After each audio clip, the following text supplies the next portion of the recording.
And now, a Daystar special presentation.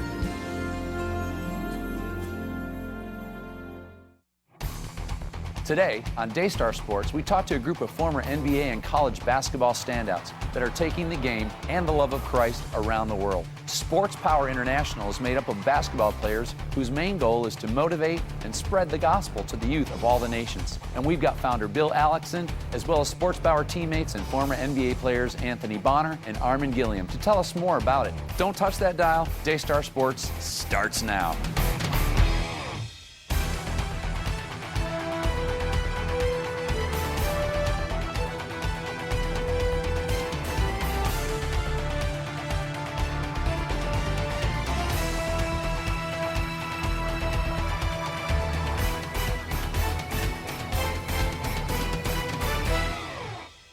Welcome back to Daystar Sports. I'm Joe Ninowski, and joining me today is a man who has made it his mission to change lives, one basketball game at a time. After a successful playing career in Greece, he left his playing days behind to start the NBA Chapel program, and today he runs SportsPower International. So let's welcome to Daystar Sports, Bill Alexson. Bill, it's great to have you here. Great to be here, Joe. Well, we're going to jump into you being a pro basketball player in Greece, but let's go back a little bit before that. So how did you start playing basketball, and when did you know you had a talent, and were you tall to begin with? I was fairly tall from my hometown, Ipswich, Massachusetts, but I loved the Celtics, Bill Russell and all those guys, and I loved basketball. I'd be out shoveling off my driveway, playing till midnight. Sometimes my neighbors rolling up the windows and said, "Billy, go to bed," because the ball would be bouncing, you know. And I'm in my hometown. I've got a girlfriend. I'm going to go to college to play basketball. I'm a big fish in a small pond. And my religious experience up to that was I was an altar boy at the Greek Orthodox Church, but they didn't speak English. One day I'm downtown, and there's a street preacher, and he's preaching the gospel of Jesus Christ.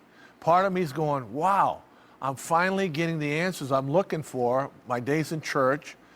But it scared me because I thought, gee, if I do what this guy says, I'll end up like him. My friends were swearing at him, telling him to go home. He looks like he's making a fool out of himself outdoors, and I'm believing it.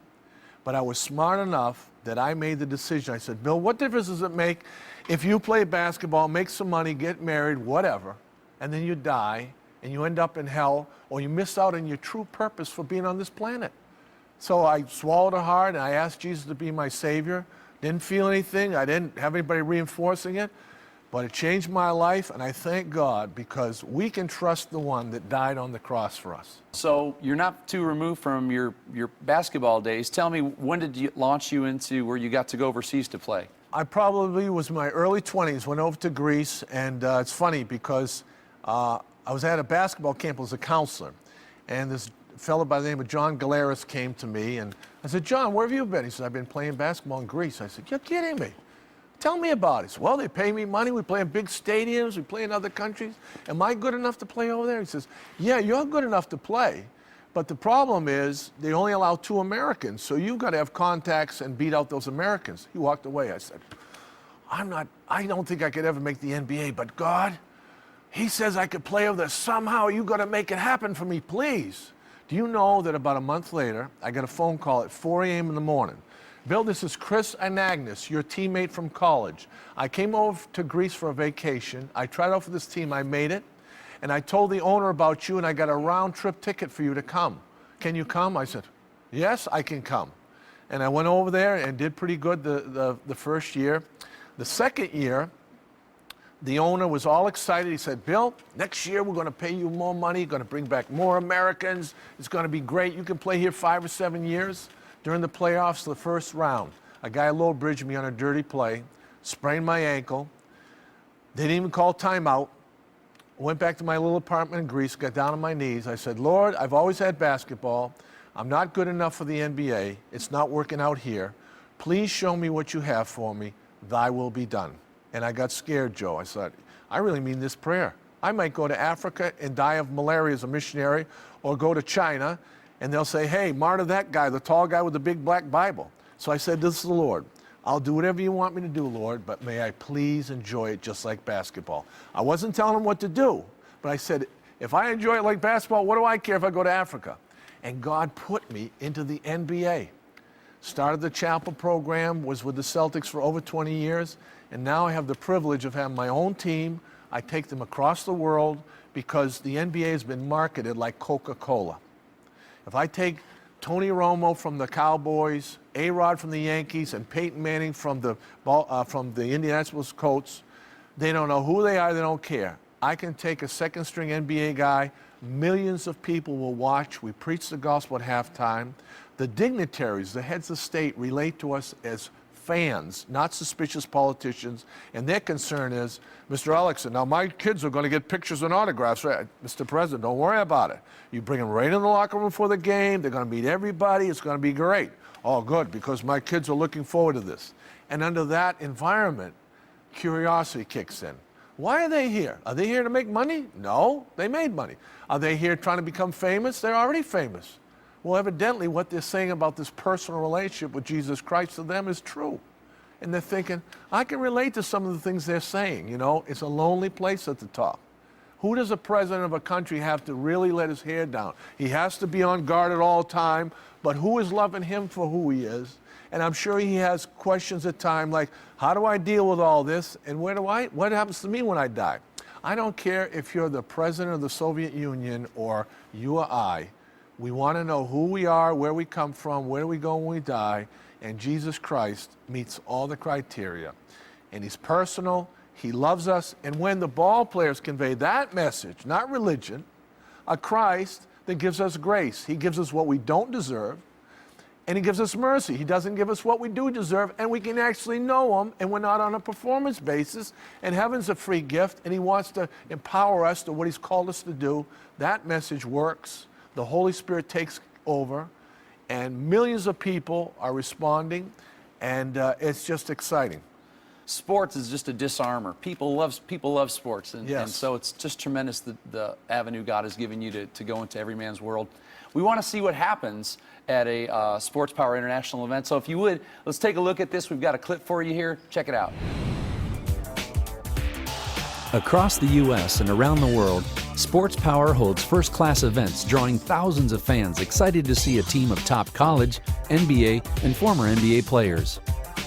Although the draw of the event is a full basketball game between the SportsPower team and the hosting country's national team, the SportsPower event is more than just a game. Similar to an NBA game, there are dance teams, giveaways, and dazzling halftime shows, often unlike anything the foreign spectators have ever seen.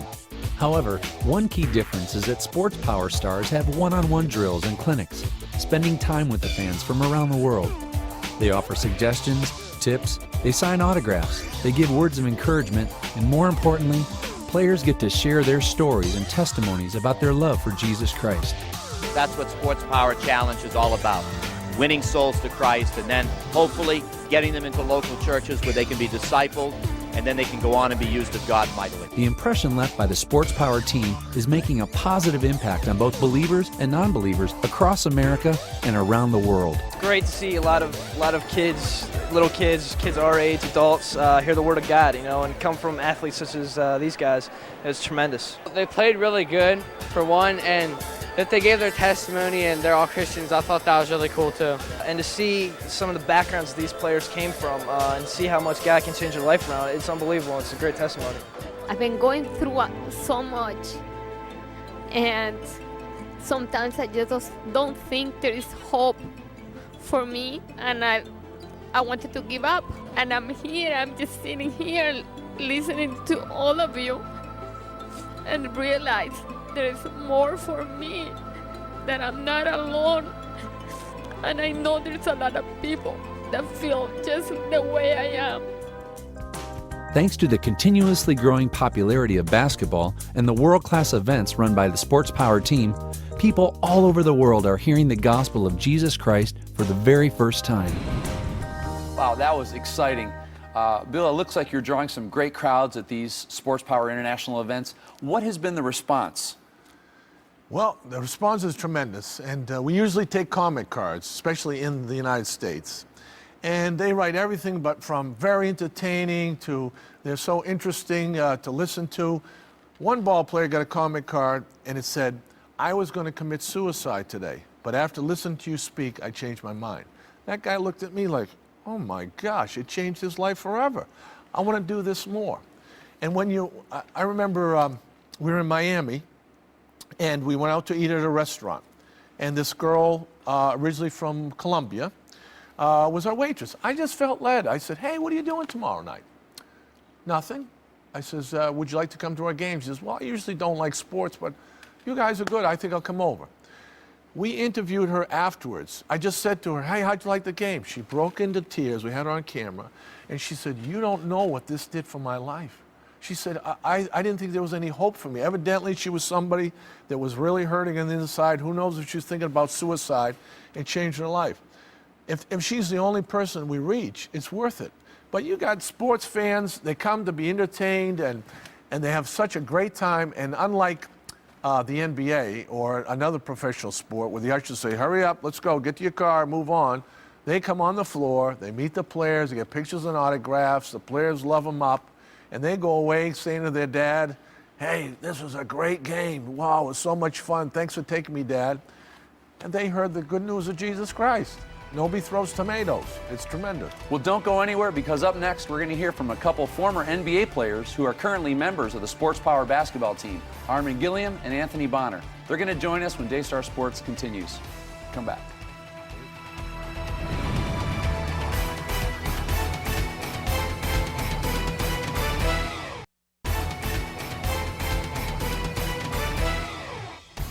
Welcome back. And if you're just tuning in, earlier we were talking to the founder of SportsPower International. Joining me now are a couple of the players from the SportsPower basketball team, Armen Gillian and Anthony Bonner. Guys, welcome to Daystar Sports. It was good being here, man. Yeah, good to see you guys. Anthony, tell us about how your first basketball days early on for you. Were you a big kid? Were you a sports kid from the get-go? Yeah, I was. I mean, you know, I grew up playing a variety of sports, mainly football. I did a little boxing. I was a Boy Scout, Cub Scout. And once I got to high school, I had a growth spurt. I hadn't played basketball. My sophomore year, I was on the B team. My junior year, I played varsity, but I didn't play very much because our team was very good.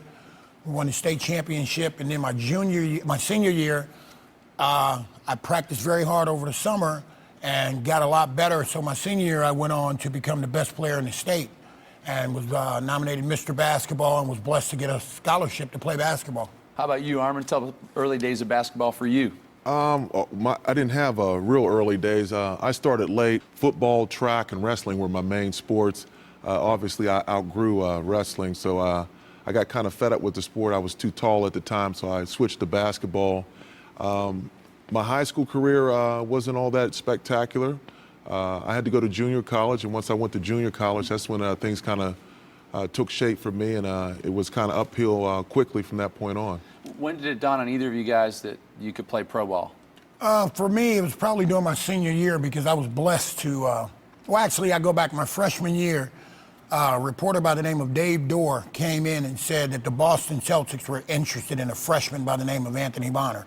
Well, as a freshman, you don't think about that. I mean, I was nowhere near ready to be a pro, but it really sunk in my senior year because I led the nation in rebounding, and you see all these scouts on the sidelines, so that's when I knew it was serious for me with all the scouts attending the games. In college, it was kind of the same process. I wasn't a starter as a sophomore, but about the fifth game into the season, we were struggling a little bit. They put me in a lineup. I start playing, so a lot of people started telling me I was, NBA material, and that in a couple years, if I kept working hard, I'd be in the league. To be honest, I didn't believe them, but by my junior year, I was on the USA basketball team. We ended up winning a gold medal, and at that point, I was pretty convinced I was going to be in the league. What was going through your mind on draft day? Let's fast forward to that for you guys. Well, I mean, it was an exciting process. I declined to go to New York City to attend the draft personally. I stayed at home with my mother, my father, several close friends, my agent at the time, and just watched the draft with them because it's one of those once-in-a-lifetime opportunities, and I wanted to share it with people who loved me and who played a part in the process. And then the second train of thought was I didn't want to be there just sitting and waiting on your name to be called because there were only 2 rounds in 1990. So I just wanted to just be with my family. Anthony, have you always been a believer? Have you always known God? You grew up in church, and what was those days like growing up? Yeah, I've always been a believer. I grew up in church, but like many people, I knew about God. I didn't intimately know God and have a relationship with him and know all the details of how to go about making it happen. And in my adult years now, since I've surrendered and had some things happen to me through the path of life and incurred some scars and realized that my true identity was found in Christ, since then it's just gone to a whole nother level. You go from being a believer to an actual servant and even to another level of being a son. So I really just appreciate the process of becoming. Life has a way of showing us how much we need something beyond ourselves. You're talented athletes. I mean, you guys are like physical specimens. You're amazing. But life has a way of getting in there. At some point, you start having that wake-up call, and you realize, wow. So NBA and the professional sports world, entertainment world, is not necessarily known for its being a bastion of integrity or purity, if you would. Not knocking anything. Just there's a lot of money. There's a lot of people just doing what they do. But how has your faith affected you? How did it affect you when you were in the NBA? I grew up in a Christian home, so I knew the right way growing up. I made a commitment to be a believer when I was 25, and from that point on, my life started to grow and develop, and I would say I was more committed each year from that point. So for me, when you're in the NBA, you have a lot of things going on, and there's a lot of distractions. You can get caught up in a lot of things, and you see your teammates get caught up in things. For me, it was like, it's something that's great. It's nice to be in the NBA. It's nice to get paid a lot of money. It's nice to use your God-given ability, but you want to keep your focus, you want to keep your integrity, and you want to keep your character, because it's something that's going to pass. And your integrity, your character, and who you are as a person and believer, that's never going to pass, and that's something you're going to have throughout eternity. So for me, it was all about keeping my focus on God. Thanks, Armen. Anthony, what has it meant to you to be a part of SportsPower International, to go around the world, play your sport, and to tell your story? Well, it's been powerful because what it displays is that if you look at the model that we have, which is Jesus Christ, is that we're viewed as these guys who have this great life and are invincible and never have any problems. But then they see us when we're able to get close to them through this ministry. And what we basically do is we come in and we're like Jesus. We come to wash your feet. We're your servants. We come to show you that there's another side to us, that you can be a good person, that success doesn't have to define you because there's something more that identifies you than what you do. It's not really who you are. Who you are is found in Jesus Christ, and that you're not better than the next man. We're all here to make this thing work together. Powerful. Listen, you're going to want to stick around to hear more of this. And when we come back, we're going to talk more about SportsPower International and how they're using basketball to spread the message of the gospel around the world. Stay with us. We'll be right back. Thanks, guys.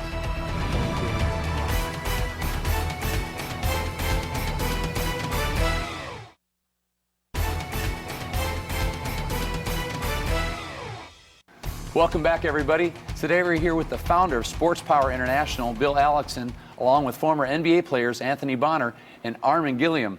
If you're just tuning in, here's what SportsPower International is all about. Watch this.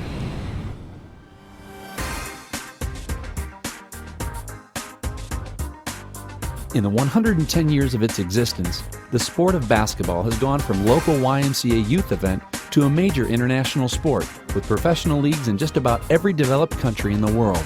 With its overseas popularity skyrocketing, it was just a matter of time before someone used basketball to spread the love of Christ to fans across the globe. 20 years ago, Bill Alexson, the founder of the NBA Chapel program, turned his sights from winning the souls of the NBA players to winning the souls of the NBA fans. His creation was SportsPower International. Today, SportsPower International has amassed a team of top college basketball players and former NBA and current NBA players to take the message of salvation to the masses using the game of basketball. The SportsPower team has played in places like Hungary, Poland, Cuba, Brazil, Africa, and of course all over the United States, and constantly drawing huge crowds.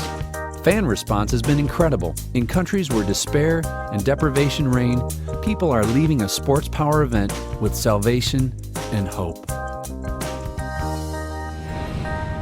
Oh, that's awesome. Bill, tell us a little bit more about some of these events. What goes into planning an event? Because obviously this is a huge thing to do. A lot of prayer And everybody normally wants you, but you know, you have to have those right connections. They're not going to work. And God's always faithful. For example, yesterday I met this lady says to me, boy, what you do is fantastic. Where are you going? I said, well, actually next week I go down to Guatemala to set up a tour for next year. She says, I'm from Guatemala. I know all the contacts here. I can help you. I'll go down and translate when you go. So I hope I'm not oversimplifying, but there's the practical side where you have to do your administrative diligence, but it's really God opening doors that you rely upon. And when he does that, that's special. And that's where the greatest impact comes. You know, I said it to you earlier, and I don't want to kind of over-religious it, but you guys are missionaries, you know, yes. But of such a cool kind. I mean, you get to do something you love, playing ball, but you're carrying the hope of heaven, you're carrying the light of God with you wherever you go, and I think it's tremendous. So what has it meant to you, Armen, to be a part of SportsPower International? For me, playing in the NBA gives you a platform and gives you kind of credibility with people. With young people, if they see an NBA player, they're going to, listen to what they have to say. Where if it's, the average pastor or just person off the street, there's kind of a little, there's a wall in there that kind of prevents them from being open to you. So for me, it's been a great opportunity to share my faith and then go out and use my God-given ability to play basketball, entertain them that way. But not only entertain them after the show, we give them something that's going to bless their life and hopefully connect them to God, and that relationship's going to be something they have the rest of their life.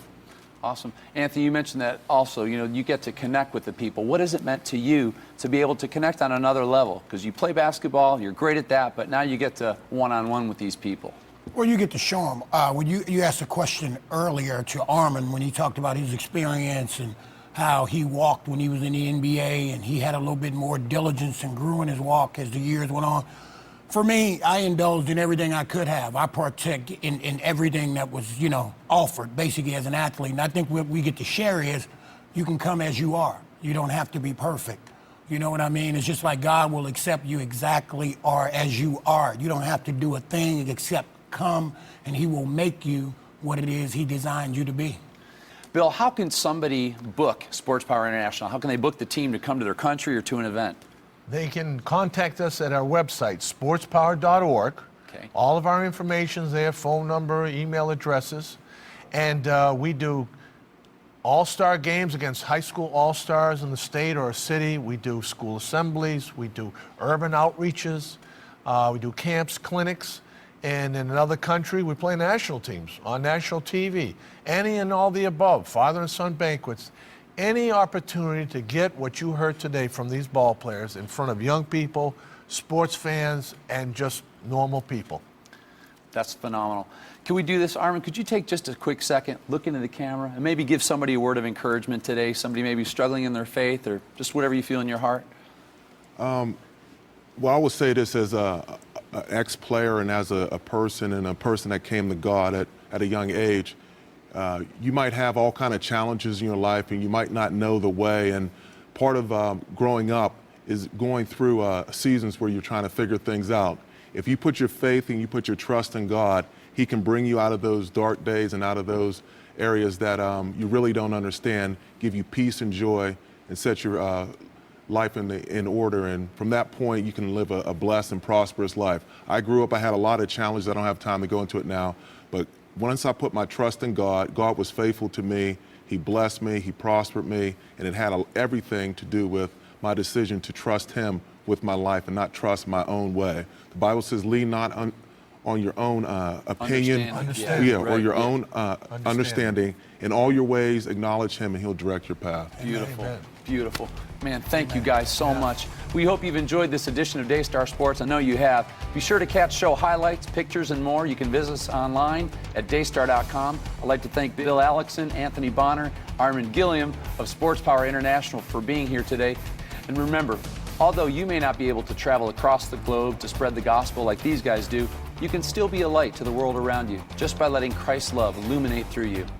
I'm Joe Ninowski, and until next time, remember, to be victorious, live victorious. Thanks for watching us.